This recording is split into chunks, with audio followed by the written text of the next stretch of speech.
Un saludo a todos, estimada asesora Ana Laura Navarro Armenta, compañeros de carrera. Mi nombre es Gregorio Alberto Doñas Corona y soy estudiante del programa educativo de la licenciatura en Nutrición Aplicada de la Universidad Abierta y a Distancia de México.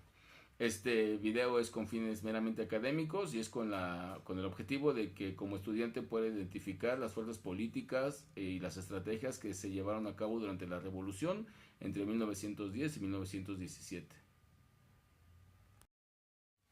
La Revolución Mexicana es uno de los eventos históricos más importantes de nuestro país, pues vino esta transición en cuanto a los poderes, en cuanto a la parte económica, salir de una dictadura como fue la de Porfirio Díaz y poder entregar mucho de lo que es el poder hacia el pueblo. Estos conflictos armados derivaron en situaciones muy interesantes como la decena trágica, que según García Diego en 2023 tendría que ser llamada más bien la quincena trágica. Una de las noticias más importantes y relevantes de la época de la Revolución Mexicana se dio el 16 de julio de 1914, ya que un día antes, quien fuera presidente en ese entonces, el general Victoriano Huerta, había renunciado a su cargo. Esto en gran medida porque él ya se sentía presionado por el ejército constitucionalista que ya lo había prácticamente copado y que lo obligó a que renunciara y posteriormente buscó el exilio. Esta fue una noticia relevante. La noticia fue dada a conocerse a través de diferentes medios impresos, como por ejemplo El Imparcial o La Patria, en los cuales se menciona que el presidente en ese entonces, Victoriano Huerta, presenta un manifiesto ante el Congreso en el cual renuncia, expone algunas de sus argumentos y le pide también a toda la gente que estaba llegada a él que renunciaran, dejando el poder en manos de los secretarios. En este manifiesto él dice que muchos de los homicidios y los asesinatos eran necesarios.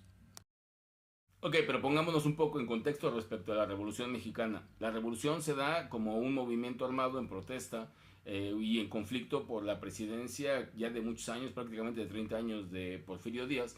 Durante su mandato, si bien es cierto que hubo un avance tecnológico, mucha modernización, también es cierto que había entregado mucho de las tierras, mucho poder a la inversión extranjera. Como contexto de la noticia podemos hablar de que entonces Porfirio Díaz, quien había sido dimitido como presidente o derrocado, al final cede su lugar a Francisco I. Madero, quien a su vez tiene también como su principal hombre de confianza y que estaba para cuidarlo al general Victoriano Huerta, que había en ese momento demostrado ser leal a la causa y que al final es quien lo traiciona, se pone de acuerdo en el pacto de la embajada que se le conoce para traicionar a Francisco I. Madero y ponerse él en el poder. Aquí podemos identificar tres grupos principales. Uno de ellos es conformado por Francisco I. Madero, su hermano Gustavo y José María Pino Suárez, quienes fundaron el Partido Constitucional Progresista para derrocar al gobierno de Porfirio Díaz.